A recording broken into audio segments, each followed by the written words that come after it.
পবিত্র রমজান মাস উপলক্ষে নিত্যপণ্যের আমদানি দ্রুত বাড়ছে। জানুয়ারি মাসে বিপুল পরিমাণ নিত্যপণ্য আমদানি হয়েছে, যা অনেক ক্ষেত্রে পুরো রোজার মাসের চাহিদার সমান। কিছু ক্ষেত্রে আমদানি রোজার চাহিদাকে ছাড়িয়ে গেছে। ফেব্রুয়ারি মাস জুড়ে আরও নিত্যপণ্যের আমদানি হবে, ফলে সরবরাহ বাড়বে।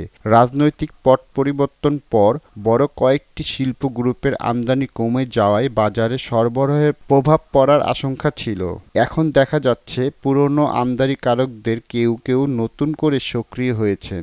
নতুন নতুন ব্যবসা প্রতিষ্ঠান নিত্যপণ্য আমদানিতে যুক্ত হয়েছে, ফলে কোনো সমস্যা হয়নি।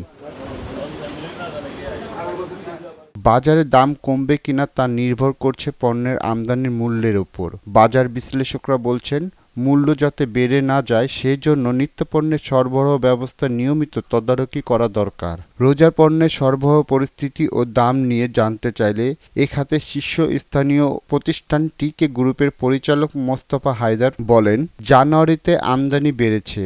পাইপলাইনে অর্থাৎ আমদানি পর্যায়ে থাকা পণ্য ফেব্রুয়ারি মাসে আসবে, অর্থাৎ বাজারে সরবরাহ ঘাটতি হওয়ার সুযোগ নেই। বিশ্ববাজারও মোটামুটি স্থিতিশীল, তাতে দুশ্চিন্তা করার কোনো কারণ দেখছি না।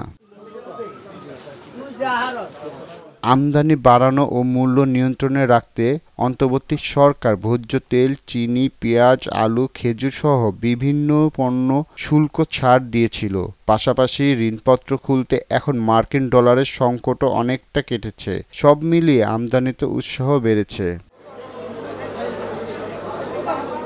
বাংলাদেশ ট্রেড অ্যান্ড ট্যারিফ কমিশনের বিটিটিসি হিসেবে রোজার বাজারে ভোজ্য তেলের চাহিদা থাকে প্রায় ৩ লাখ টন।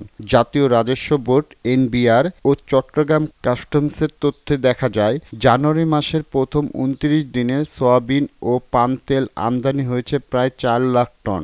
আবার সয়াবিন তেল তৈরির কাঁচামাল সয়াবিন বীজ আমদানি হয়েছে ৩ লাখ টন। এই বীজ মাড়াই করে পাওয়া যাবে প্রায় ১.৫ লাখ টন সয়াবিন তেল, অর্থাৎ রোজার চাহিদার চেয়ে বাজারে সরবরাহ বেশি থাকবে। Jewel Rana, desk report, news 5, Dhaka.